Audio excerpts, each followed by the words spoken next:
right, we'll take a look at this stroke. And as we observed, when we can keep those elbows, a little bit of space between your elbows and your body, that is, and those wrists flat. One of the things, though, Charles, you have a little bit of an overgrip, which we can see here. Right there. And it causes that wrist to be up just a little bit. Okay? And here, too, I think, we have a little bit of we want the third big knuckles of the index and middle finger to be right on the crest of the oar. It's a little too much into your palm. Okay, so we're approaching the entry. Nice clearance off the water. And you can still watch the starboard blade as it goes in. Handle separating right till about there, and then you cock that wrist a little bit and you're just driving it in a little bit here, okay? And we can see that wrist cocked.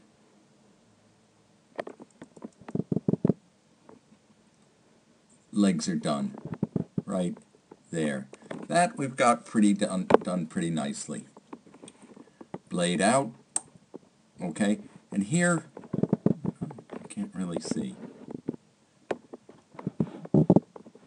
I would say you're releasing right from the proper point, though. That vortex has just departed, or the blade has just departed from the vortex before the water has had time to fill it in. So that's our optimal angle at the back end. See right here, that you're out, and this blade, whoops,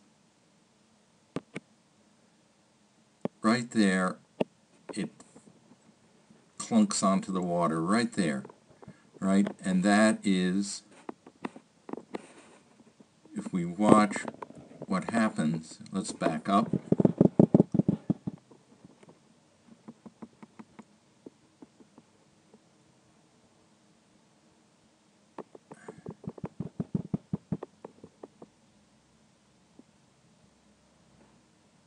You just sort of lose the pin for an instant. With the feathering with the wrist, things are not supported right there, and the blade drops. Get rid. Okay. What I like on these strokes is that outside left elbow in particular is staying a little bit more out through the last part of the drive. It stays out. It drops a little, but hey, everything we can do, all right? And get out of there.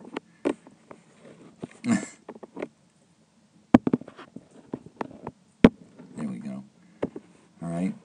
And so we can, let's see if we can see this blade come out of the water.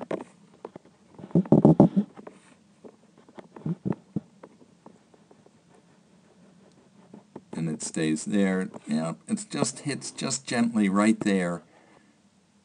And I think it has to do with the follow-through motion. That you're not really staying with the pin right through there. And there's nothing supporting the oar, so it just sort of falls.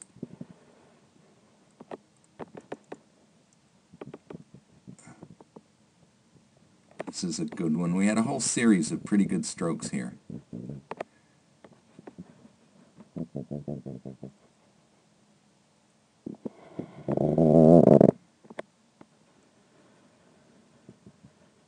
Continue to separate those hands as the blade goes into the water.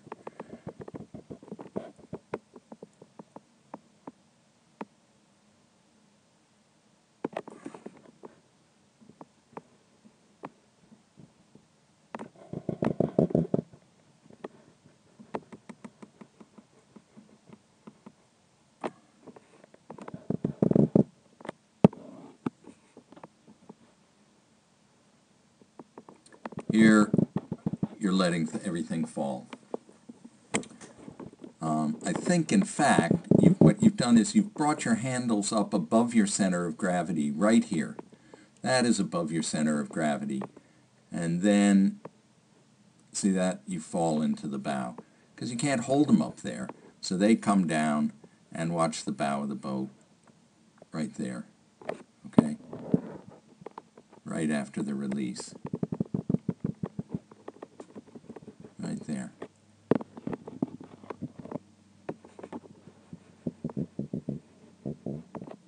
As we keep those wrists flat, if we can, and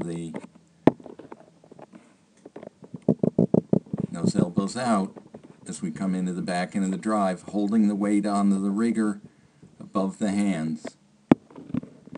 This looks just a tad high, just a tiny bit. In fact, yet the blades are just buried right.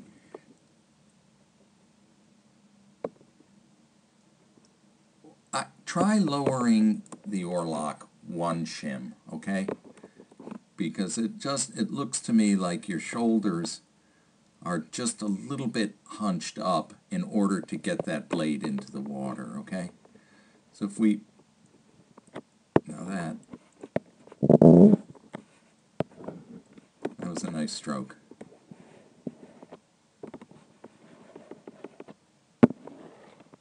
If we can see what happens.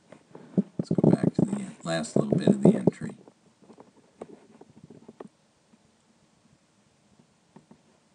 Here everything is stopped and we're pushing it in. Okay?